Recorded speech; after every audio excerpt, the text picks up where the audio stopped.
Hello, Oracles. Well, it seems like we just can't seem to catch a break.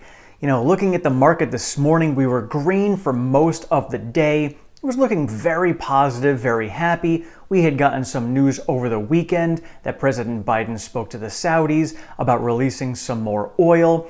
And then Clark in the comments had also mentioned that the OPEC meeting is coming up on August 3rd. That's where they're really going to decide if they're going to release more oil. But then we also got news about the chip supply shortage and how Congress tomorrow is expected to pass a bill to focus on getting more chips and build up that chip supply. So the markets rallied on a lot of this news. We're looking great over the course of the day. NVDA was up as much as 7% at one point and then ended up closing at just over 2%. Now, the reason that the entire market started to pull back today was there was some leaked information coming out of Apple about how they're going to be slowing down hiring on some teams. So, when this comes out, normally layoffs lead to a good bullish rally for some stocks. And one of the highest expenses that companies have is payroll. So if you're going to be cutting some of your expenses, that usually means a higher and better bottom line, and that usually makes investors happy because they want to see a higher bottom line. Well, unfortunately, in today's news, it did not pan out that way. I think the problem was because many people had seen this news and said, ooh, if Apple is going to do this, that could lead us to believe that there's worse situations ahead of us coming, and Apple is bracing for it, so we in turn are going to brace for this, and that was some FUD news that came out.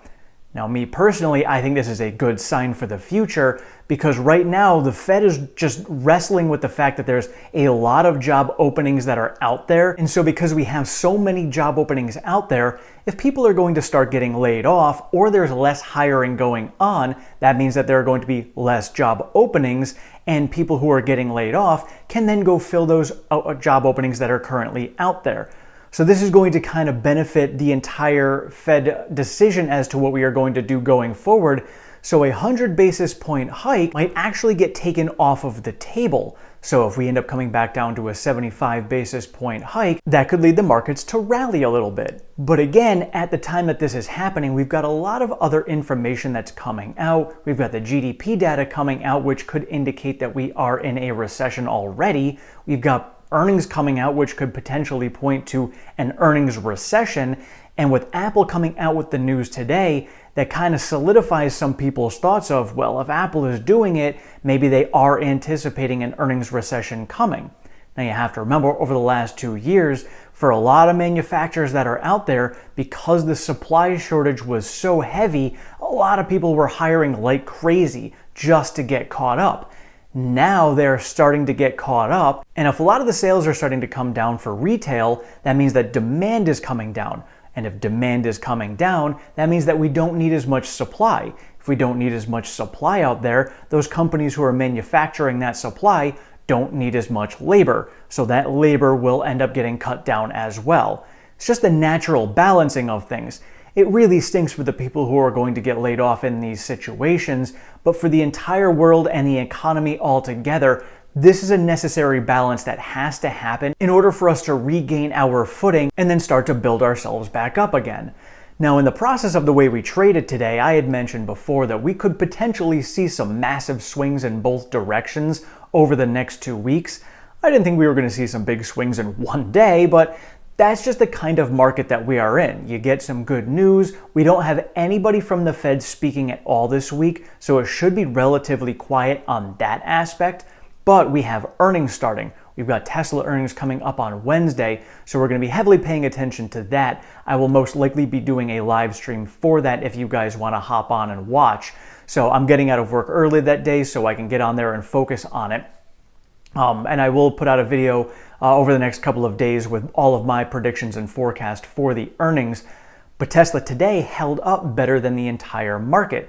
That was a very good sign. Now, we have been noticing that Tesla is consolidating, and so Tesla finishing green when the entire market was red leads me to believe that a lot of people are feeling strong about earnings, or if not earnings, they're understanding that this is going to be a blip on the radar, and they're really looking forward to guidance, and they feel strongly about Q3 and Q4. And looking at Q3 and Q4 in the broader market, we've got some people in mainstream media talking about how they see that the bear market that we are currently in could be turning on a dime, and they're anticipating that after the election, we will see it turn around and start to go back to that bull market.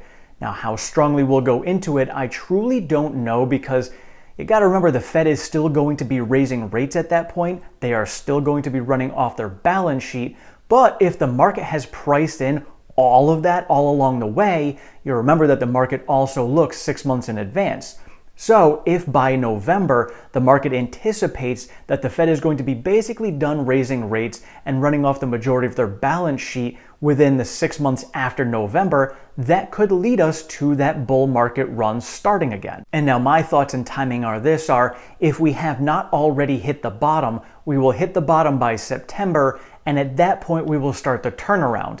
Now, I don't know if we're going to see a V-shaped recovery like we had in the past. We really aren't at a place where we're going to be creating a V. We've been down for quite a while.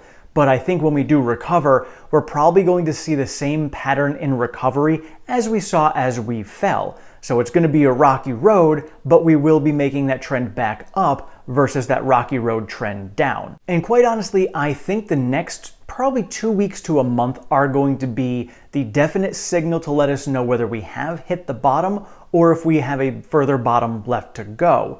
Because with all the information we have coming out between GDP, FOMC, things that we have talked about many times in the past, and then the CPI data in August, I think for me is going to be that pivotal moment.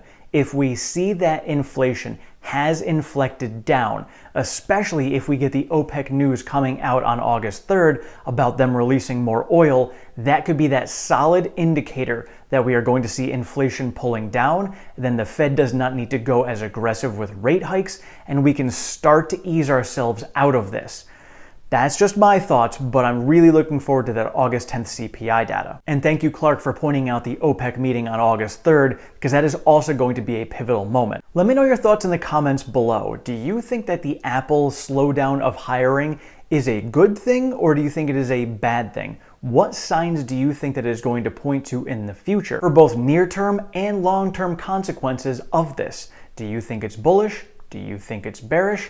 Let me know your thoughts. Thank you all so much for watching. I appreciate all of your support and feedback. If you have not subscribed, please do so down below. Sign yourself up for notifications. I am over on Twitter at OracleTim1. I share all of the latest Tesla news, pertinent stock market information, and all of my daily trades. We do have a Discord chat. That link is down in the description. And if you'd like to support the channel any further, I do have a Patreon. That link is also in the description. Thank you so much. Have a great one.